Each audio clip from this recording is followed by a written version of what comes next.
table as time is in essence here. I mean, it's the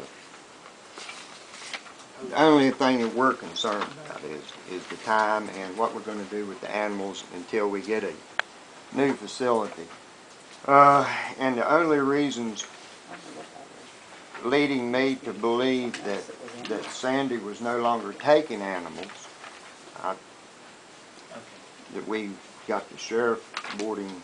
So you were sort of under the impression that Sandy wasn't taking animals? When the sheriff says he's keeping dogs over at the jail, yes, I'm pretty concerned about. But I've never received any calls. Okay. Well, I mean, our proposal's still on the table, and that was our main concern. There's no pavilions for animals right now, are they not? I mean, you're saying you're taking animals? Yeah, I've been taking animals. I've not stopped. But you're also saying that you're overcrowded. Yes, I'm overcrowded, but I've got transports going out every day, you know, almost every other weekend. So in Getting a sense, them you're out. operating at full capacity, but animals are moving through. Yes.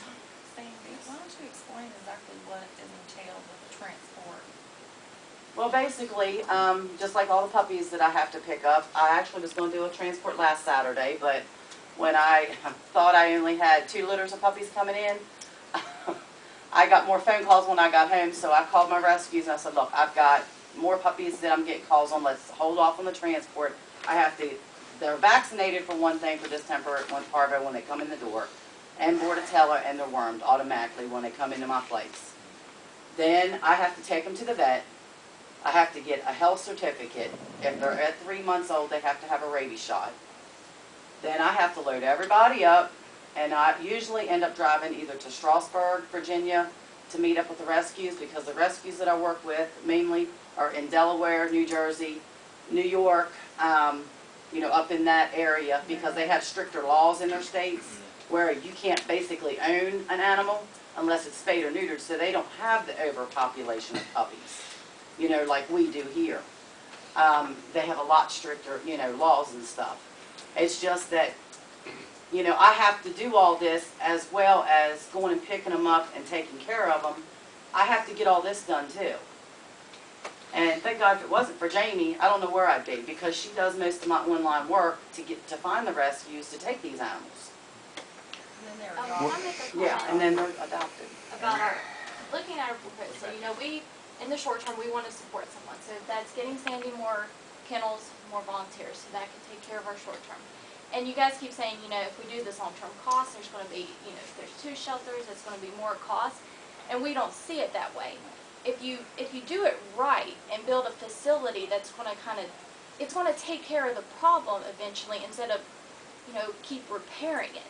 So if you get a shelter that does its job, then you have less animals going in, you have more adoptions. If you have a shelter that people want to be involved in, you get the community participation, you get the donations. So instead of just like kind of fixing it and making like all these makeshift solutions, if we do something right, you fix the short term, do something right, and then we eventually start taking care of the problem. The cost goes down, we build a nice shelter. You know, there's so much you can do now to make shelter costs, you know. You build a green building, your utility costs go down. And there's like all these good things we can do if we do it right.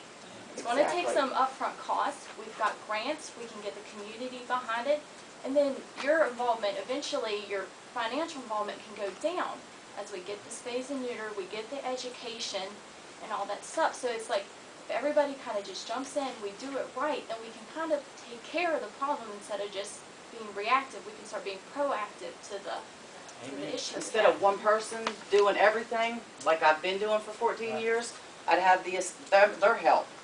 You know, they would be taking care of trying to get the dogs out to rescue, getting the volunteers in, getting the donations in. It's out there, the help is out there. I have worked my hind end off along with Jamie for almost 14 years this year to build up a reputation, and I've got the rescues respect because of the animals that most shelters would have put down.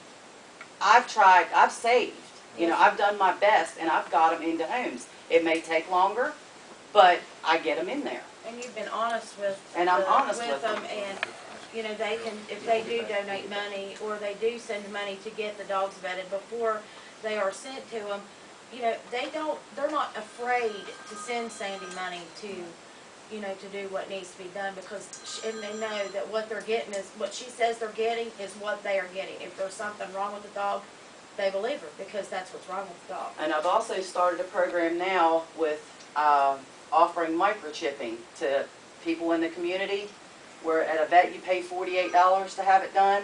I can do it for $16, and it's free registration. That's another thing that will help out, because when a dog comes in, if somebody has lost a stray, if it comes and I pick it up, we can identify the dog with those chips. Anything I send out now is chipped. And the dogs deserve better. Yeah. You know, that's a The- big And issue I've as offered, well. you know, we've got two, we've offered a fencing. I'm working with Dogs Deserve Better. We've got two families in this county for $200 a piece worth of fencing to get these dogs off these chains and make them part of the family. You know, get them fenced in backyards. You know, there's just certain stipulations and guidelines they have to go by, but we've offered that. And matter of fact, we're going out to look at I've already been to the one property. We have to go to the other one to make sure they're legit and they're not just somebody just wanting a fence to keep their kids in instead of their animals. Mr. Fitzgerald, can we hear back from you? Yes, we at ARC had proposed to convert the back part of the building into a shelter, an emergency shelter, and we were willing to contract this for a year, giving everybody involved ample time to figure out what we're going to do as far as a permanent solution.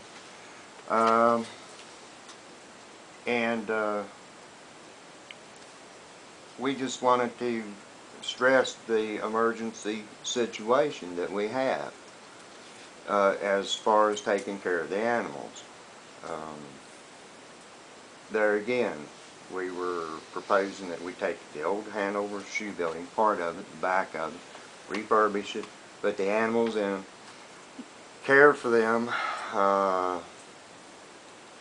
We Also, in the proposal was to assist Sandy in the lower end of the county, and as well as more in the upper end. John lives in the upper end of the county. I mean, that was part of our proposal too. Now, if there's not a need for that, we can rewrite the proposal. It But sounds like, from what Sandy's saying, 90% of the cases are from This this end way. down, so Yeah.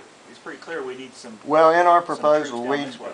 we put in there, we would provide an animal control officer and an assistant at the northern end of the county, and one officer and an assistant at the southern end of the county. Therefore, we'd have the whole the county covered. as John said, there's a problem now. We're not looking for long term. I mean, we know everybody would like to have a nice new facility with adequate ventilation out of the flood zone, but I mean, we have put together an evacuation plan to get the dogs, cats, whatever might be down there out of the facility. I mean, we have a pretty sophisticated flood warning system now, so it's not going to, I think, slip up on us. Can I ask a question? Yes. What are your qualifications for running an animal shelter? As far as experience and, you know, you just, like me, I own animals. I have 5 dogs, but if someone told me that I had to go in and start running an animal shelter, I would be scared to death, because I know I'm not qualified to, you know, take care of it.